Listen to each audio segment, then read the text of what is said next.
ಶ್ರೀಕಾಂತ್ ಜಾಮೀನು ಆಯ್ತು ಸರ್. ಸರ್ಕಾರ ನಾವು ಕಾನೂನು ರೀತಿ ನಡ್ಕೊಂಡಿದ್ದೇವೆ. ನಾವು ಯಾವುದೇ ರೀತಿಯಾದಂಥ ದ್ವೇಷ ಭಾವನೆಯಿಂದ ವರ್ತಿಸಿಲ್ಲ, ನಾವು ಹಿಂದೂ ವಿರೋಧಿ ಅಲ್ಲ ಅಂತೆಲ್ಲ ಹೇಳಿಕೆ ಕೊಟ್ಟಿದ್ದರು. ಪರಮೇಶ್ವರ್ ಕೊಟ್ಟಿದ್ದರು, ಆನಂತರ ಸಿದ್ದರಾಮಯ್ಯನವರು ಕೊಟ್ಟಿದ್ದರು. ನಾನು ಸಿದ್ದರಾಮಯ್ಯನವರಿಗೆ ಕೇಳಲಿಕ್ಕೆ ಬಯಸ್ತೀನಿ, ಒಂದು ನಿಮಗೆ ಮಾಹಿತಿ ಕೊಟ್ಟಂಥ ಇನ್ಸ್ಪೆಕ್ಟರು, ಪೊಲೀಸ್ ಅಧಿಕಾರಿಗಳು ಇವರು ನಿಮ್ಮನ್ನು ದಾರಿ ತಪ್ಪಿಸಿದ್ದಾರೆ. ಯಾಕಂದ್ರೆ ಇವನ್ ಏನಿದ್ದ ಅದರೋಗ ಅವ ಖುಲಾಸೆ ಆಗ್ಯಾನ. ಆ ನಂತರ ಬಹುತೇಕ ನನಗೆ ನೆನಪಿರೋ ಮಟ್ಟಿಗೆ A7 ಖುಲಾಸೆ ಆಗ್ಯಾನ, A5 ಖುಲಾಸೆ ಆಗ್ಯಾನ. ಇವ A3 ಏನೋ ಇದ್ದ ಇವ, ನಾನು A3. ಸೊ ಇವರೆಲ್ಲರೂ ಖುಲಾಸೆ ಆದ ನಂತರ ಇವ್ರದ್ದು FIR ಕಾಪಿ ಎಲ್ಲ ಪೇಪರೂ ಇಲ್ಲ ಅಲ್ಲಿ. ಯಾವ ಆಧಾರದ ಮೇಲೆ ಅರೆಸ್ಟ್ ಮಾಡಿದ್ರು ನೀವು? ರಾಮ ಮಂದಿರ ಆಗ್ತಾಯಿದೆ, ಅದು ರಾಮ ಮಂದಿರ BJP ಸರ್ಕಾರದ ಕಾಲದಲ್ಲಿ ಆಗ್ತಾಯಿದೆ ಕೇಂದ್ರದಲ್ಲಿ ಅನ್ನುವ ಏಕೈಕ ಹೊಟ್ಟೆ ಕಿಚ್ಚನಿಂದ ಮಾಡಿದ್ದಾರೆ ತಾನೇ ನೀವು? ಹಿಂದೂ ದ್ವೇಷದಿಂದ ಮಾಡಿದ್ದಾರೆ ತಾನೇ ನೀವು? ಅದಕ್ಕೆ ಈಗ ನಿಮ್ಮ ಕಡೆ ಏನಿದೆ? ಏನೂ ಆಧಾರ ಇಲ್ಲ ಅರೆಸ್ಟ್ ಮಾಡಲಿಕ್ಕೆ. There is no basis for the arrest. ಅದಕ್ಕೆ ಕೋರ್ಟು ಬಿಡುಗಡೆ ಮಾಡಿದೆ. ಆದರೆ ಇವ್ರು ಏನೇನು ಹೇಳ್ತಿದ್ರು ಅದೆಲ್ಲವೂ ಸುಳ್ಳು ಅಂತಾಯಿತು. ಇವರು ಹಿಂದೂ ದ್ವೇಷ ಇತ್ತು, ರಾಮ ಮಂದಿರ ಆಗ್ತಾ ಇರೋದ್ರ ಬಗ್ಗೆ ಇವರಿಗೆ ಸಮಾಧಾನ ಇರಲಿಲ್ಲ. ಅದ್ರ ಬಗ್ಗೆ ಆ ಕಾರಣದಿಂದ ಏನಾದರೂ ನಾವು ಅಷ್ಟು ಪ್ರತಿಭಟನೆ ಮಾಡಿದ್ರು ಇನ್ನೂ ಅನೇಕರನ್ನು ಒಳಗೆ ಹಾಕೋರಿದ್ರು. ಅನೇಕ ಕಡೆ ಇನ್ನೂ ಹಿಂದೆ ಯಾವ್ಯಾವುದೋ ಸಣ್ಣ ಪುಟ್ಟ ಕೇಸ್ಗಳಲ್ಲಿದ್ದಂಥ ಹಿಂದೂ ಸಂಘಟನೆಯಲ್ಲಿ ತೊಡಗಿಸ್ಕೊಂಡಿರೋಂಥ ಅನೇಕರನ್ನ ಕರೆಸೋರಿದ್ದರು. ನಾನು ಅವತ್ತೇ ಕಮಿಷನರ್ಗೆ ಫೋನ್ ಮಾಡಿ ಹೇಳಿದೆ, ಇದು ಒಂದು ಆಗಿದೆ, ಇದ್ರ ಬಗ್ಗೆನೂ ನಾವು ಹೋರಾಟ ಮಾಡ್ತೀವಿ, ಮತ್ತು ಮುಂದೇನಾದರೂ ಈ ರೀತಿ ಮಾಡಿದರೆ ಭಾಳ ದೊಡ್ಡ ಪ್ರಮಾಣದಲ್ಲಿ ನೀವು ವಿರೋಧವನ್ನು ಎದುರಿಸಬೇಕಾಗ್ತದೆ ಅಂತ ತಿಳ್ಕೊಂಡು ಇಲ್ಲಿನ ಪೊಲೀಸ್ ಕಮಿಷನರ್ಗೆ ಸ್ಪಷ್ಟ ಎಚ್ಚರಿಕೆಯನ್ನು ಕೊಟ್ಟಿದ್ದು ನಾನು.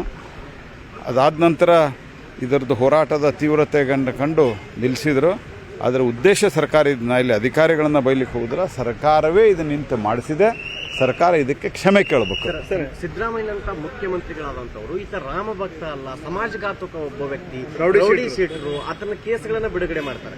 ಇದು ಒಂದು ಕಡೆ ಆದರೆ 16 ಕೇಸ್ ಅವನ ಮೇಲಿದೆ ಸರ್. ಅದ್ರಾಗ 15ರಲ್ಲಿ ಅವನು ಖುಲಾಸೆ ಆಗ್ಯಾನ, ಎಕ್ಸೆಪ್ಟ್ 92 ಕೇಸ್ ಬಿಟ್ಟು. ಅಲ್ಲ, ಅದನ್ನೇ ನಾನು ಆರಂಭದಲ್ಲಿ ಹೇಳಿದ್ದೆ. ಅದನ್ನೇ 16 ಕೇಸು ಸಿದ್ದರಾಮಯ್ಯನವರು ಮುಖ್ಯಮಂತ್ರಿಯಾಗಿ ನಿಮ್ಮ ಇಂಟೆಲಿಜೆನ್ಸ್ ಡಿಪಾರ್ಟ್ ಏನು ಮಾಡ್ತಿದೆ? ಕತ್ತೆ ಕಾಯ್ತಾ ಇದೆಯಾ ಸಿದ್ದರಾಮಯ್ಯನವರು? ನಿಮ್ಮ ಅಧಿಕಾರಿಗಳು ಏನು ಮಾಡ್ತಾ ಇದ್ದಾರೆ? ಯಾರು ಕೊಟ್ಟಿದ್ದಾರೆ ನಿಮ್ಗೆ ಇದನ್ನು ಕೇಸು? ಸಿದ್ದರಾಮಯ್ಯನವ್ರಿಗೇನಾದರೂ ನೈತಿಕತೆ ಇದ್ದರೆ ಈ ರಿಪೋರ್ಟನ್ನು ಅವ್ರು ಯಾರಿಗೆ ಕೊಟ್ಟರು ಮೊದಲು ಅವ್ರ ಮೇಲೆ ಆ್ಯಕ್ಷನ್ ತೊಗೋಬೇಕು. ಯಾರು ಕೊಟ್ಟಿದ್ದಾರೆ ಈ ರಿಪೋರ್ಟ್? ನಿಮಗೆ ಬುದ್ಧಿ ಬೇಡವಾ ಸಿದ್ದರಾಮಯ್ಯನವರೇ? ಇದನ್ನು ವೆರಿಫಿಕೇಷನ್ ಮಾಡಿಸೋದು. ನಿಮ್ಮ ಕಡೆ ಇಷ್ಟು ಜನ IAS IPS ಆಫೀಸರ್ ಇರ್ತಾರೆ, ಇದು ಸತ್ಯ ಹೌದು ಅಲ್ವೋ ಅಂಥೇಳಿ. ಇದು ಮೋರ್ ದ್ಯಾನ್ 70 years. ಒಬ್ಬರು ಕುಲಕರ್ಣಿ ಅಂತ ಒಬ್ಬರನ್ನ ಹಿಡ್ಕೊಂಡು ಹೋಗಿದ್ರು. ಈ 72 years ಅವ್ರು ಎಂದೂ ಇಲ್ಲೇ ಅಲ್ಲಿ ಅದರಲ್ಲೂ ಯಾರೋ ಹೇಳಿದ್ರಂತ, ಅವ್ರು ಆವಾಗಿದ್ದರು ಅಂತ, ಅದಕ್ಕೆ ಈಗ ಕರ್ಕೊಂಡು ಹೋಗಿದ್ದಾರೆ. ಅಂದರೆ ನಿಮಗೆ ನಿಮ್ಮ ಇಂಟೆಲಿಜೆನ್ಸ್ ಏನು ಮಾಡ್ತದೆ, ನಿಮ್ಮ IPS ಆಫೀಸರ್ ಏನು ಮಾಡ್ತಾರೆ, ನಿಮ್ಗೆ ರಾಜ್ಯವನ್ನು ಆಡಳಿತ ಮಾಡುವಂಥ ಯೋಗ್ಯತೆ ಇದೆಯಾ? ಏನು ಮಾಡ್ತಾ ಇದ್ದೀರಿ ನೀವು ಸಿದ್ದರಾಮಯ್ಯನವರೇ? ಇದು ದುರುದ್ದೇಶಪೂರ್ವಕವಾಗಿ ಮಾಡಿರುವಂಥದ್ದು. ಆದರೂ ಕಾಂಗ್ರೆಸ್ದವ್ರು ನಾವು ಮಾಡಿಲ್ಲ ಅಂತ ಸಾಧನೆ ಮಾಡುವಂಥದ್ದು. ಯಾಕೆಂದರೆ ಈಗ ಬೂಮ್ರ್ಯಾಂಗ್ ಆದ ನಂತರ ಕಾಂಗ್ರೆಸ್ ಪಾರ್ಟಿ ನೇಚರ್ ಅದು. ಮೊದಲು ನಾವೇನು ಮಾಡಿಲ್ಲ ಅಂತ ಅದನ್ನು ಕ್ರೆಡಿಟ್ ತೊಗೊಳಕ್ಕೆ ಹೋಗೋದು ವೋಟ್ ಬ್ಯಾಂಕ್ ಪಾಲಿಟಿಕ್ಸ್ಗಾಗಿ. ಯಾವಾಗ ಉಲ್ಟಾ ಬಿದ್ದ ಮೇಲೆ ನಾವೇನೂ ಮಾಡಿಲ್ಲ ಅಂತ ಅನ್ನೋದು ಇದು ಕಾಂಗ್ರೆಸ್ಸಿನ ಸುಳ್ಳು ಹೇಳುವಂಥ ಒಂದು ಪ್ರವೃತ್ತಿ ಮತ್ತು ಹಿಂದೂ ವಿರೋಧಿ ಪ್ರವೃತ್ತಿ. ಇದು ಮೊದಲಿನಿಂದ ಇದೆ, ಇದನ್ನು ಮಾಡಿದ್ದಾರೆ. ಕರಸೇವಕರ ಮೇಲೆ ಪ್ರೀತಿ ಇದ್ರೆ ಹಿಂದೆ ಏನು BJP ಸರ್ಕಾರ ಇತ್ತು ಅವಾಗೇ ಕೇಸ್ಗಳು ವಾಪಸ್ ತೆಗಿಬೋದಾಗಿತ್ತು ಸರ್. ನೀವೇ ಕಾರಣ ಅಂತ ಈ ಕೇಸ್ ಆಗಕ್ಕೆ, ಅರೆಸ್ಟ್ ಆಗಕ್ಕೆ. ಅಂದ್ರೆ ಬಾಲಿಶ ಹೇಳಿಕೆಗೆ ನಾವು ಉತ್ತರ ಕೊಡಲ್ಲ. ಯಾಕಂದ್ರೆ ಅರೆಸ್ಟ್ ಮಾಡಿದವರು ಅವರು. ಅದಾದ ನಂತರ ಅರೆಸ್ಟ್ ಆದ ನಂತರ ನಾನು ಪ್ರತಿಕ್ರಿಯೆ ಕೊಟ್ಟಿದ್ದೇನೆ. ಮತ್ತು ಈ ಥರದ ಬಾಲಿಶ ಹೇಳಿಕೆಗಳನ್ನು ಹೇಳೋದಕ್ಕಿಂತ ಅವರು ಹಿಂದೆ BJP ಒಳಗಿದ್ದಾಗ ರಾಮ ಮಂದಿರದ ಬಗ್ಗೆ, ಕರಸೇವಕರ ಬಗ್ಗೆ, ಮೋದಿಯವರ ಬಗ್ಗೆ ಯಾರು ಹೇಳಿದ್ದಾರಲ್ಲ ಅವ್ರೇನು ಹೇಳಿದ್ರು ಒಂದು ಸ್ವಲ್ಪ ನಿಮ್ಮಲ್ಲೆಲ್ಲ ಹಿಂದಿನ ವಿಡಿಯೋ ಕ್ಲಿಪ್ಪಿಂಗ್ಸ್ ತೆಗೆದು ಹಾಕಿದರೆ ನಿಮಗೆ ಗೊತ್ತಾಗ್ಬಿಡ್ತು. ಅದಕ್ಕೆ ನಾಯಕ ರಿಯಾಕ್ಷನ್ ಕೊಡಬೇಕು. ನಾನು ಈ ಬಾಲಿಶ ಹೇಳಿಕೆಗಳಿಗೆ ರಿಯಾಕ್ಷನ್ ಕೊಡಲ್ಲ. 43 ಜನರ ವಿರುದ್ಧ FIR ಮಾಡಿದ್ದಾರೆ. ಏನು ಮೊನ್ನೆ ಪ್ರೊಟೆಸ್ಟ್ ಅಲ್ಲ, ಇವ್ರು ಎಷ್ಟು FIR ಮಾಡ್ತಾರಲ್ಲ ಅಷ್ಟು ಜನ ಹೋರಾಟಕ್ಕೆ ಇನ್ನೂ ಸನ್ನದ್ಧರಾಗಿ ನಿಲ್ತಾರೆ. ನಾನು 1992 ಧ್ವಜ ಹೋರಾಟದಲ್ಲಿ ಮತ್ತು ಅಂದ್ರೆ ಈದ್ಗಾಮ್ ಮೈದಾನ ಅಂತ ಏನು ಕರಿತಾ ಇದ್ದರು, ಚೆನ್ನಮ್ಮ ಮೈದಾನ ಅಂತ, ಅದರ ಧ್ವಜ ಹೋರಾಟದಲ್ಲಿ ಅವತ್ತು ಹೇಳಿದ್ದು ನಾನು FIR ಮಾಡಬೇಡ್ರಿ, ಒಳಗಡೆ ಹಾಕಬೇಡ್ರಿ, ಲಾಠಿ ಚಾರ್ಜ್ ಮಾಡಬೇಡ್ರಿ.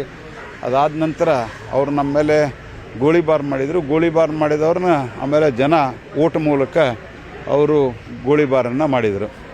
ಸೊ ಇದು ಜನ ಇದಕ್ಕೆ ಸೂಕ್ತವಾದಂಥ ಉತ್ತರ ಕೊಡ್ತಾರೆ.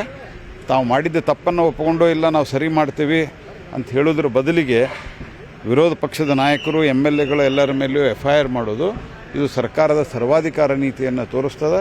ಜನ ಇದಕ್ಕೆ ಸೂಕ್ತವಾದ ಉತ್ತರವನ್ನು ಕೊಡ್ತಾರೆ.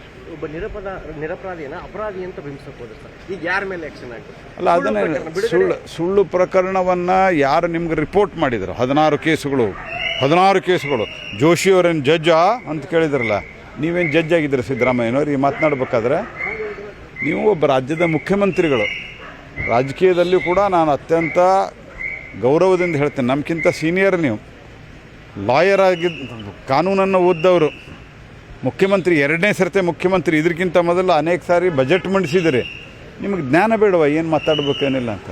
ನಾನು ವೆರಿಫೈ ಮಾಡ್ತೀನಿ ಯಾಕೆ ಹಿಡಿದಿದ್ದಾರೆ, ಅವ್ರದ್ದು ಏನು ಕೇಸ್ಗಳಿದೆ, ಇದನ್ನು ಹೇಳೋದು ಬೇಡವಾ? ನೀವು ಸರಿಯಾಗಿ ನೋಡ್ಕೊಂಡು ನಿಮ್ಮ ಕಡೆ ಒಬ್ಬರ IG ಇಂಟೆಲಿಜೆನ್ಸ್ ಅವರೇ ಇರ್ತಾರೆ, ಇದನ್ನು ಸರಿಯಾಗಿ ನೋಡಪ್ಪ ವೆರಿಫೈ ಮಾಡಿಕೊಡೋಂಥ ಆಫೀಸರಿಗೆ ಹೇಳೋದು ಬೇಡವಾ ನಿಮಗೆ? ಈಗಾದರೂ ನಾನು ಸಿದ್ದರಾಮಯ್ಯನವ್ರಿಗೆ ಹೇಳ್ತೀನಿ, ನಿಮಗೇನಾದರೂ ಸ್ವಲ್ಪ ಆದರೂ ಸಾರ್ವಜನಿಕ ಬದುಕಿನ ಮಾನ ಮರ್ಯಾದೆ ಅಂಜಿಕೆ ಅನ್ನೋದಿದ್ದರೆ ನೀವು ಮೊದಲು ಅದನ್ನು ಕೊಟ್ಟದ್ದಕ್ಕೆ ಆ ರೀತಿ ಯಾವುದೇ ಕೇಸುಗಳು ಇರಲಿಲ್ಲ ಅಂದರೂ ಸಹಿತ ಅವನ ಮೇಲೆ ಕೇಸುಗಳು ಪೆಂಡಿಂಗ್ ಇದೆ ಅಂತ ಹೇಳಿ ಕೊಟ್ಟದ್ದಕ್ಕೆ ನಂತರದಲ್ಲಿ ನೀವು ಅವನ ಬಗ್ಗೆ ಅಸಭ್ಯವಾಗಿ ಮಾತನಾಡಿದ್ದಕ್ಕೆ ಕ್ಷಮೆ ಕೇಳಬೇಕು. ಮತ್ತು ನಿಮಗೆ ಯಾರು ಈ ಡೀಟೇಲ್ಸನ್ನು ಕೊಟ್ಟರೋ ಅವ್ರ ಮೇಲೆ ಕ್ರಮವನ್ನು ನೀವು ಕೈಗೊಳ್ಬೇಕು.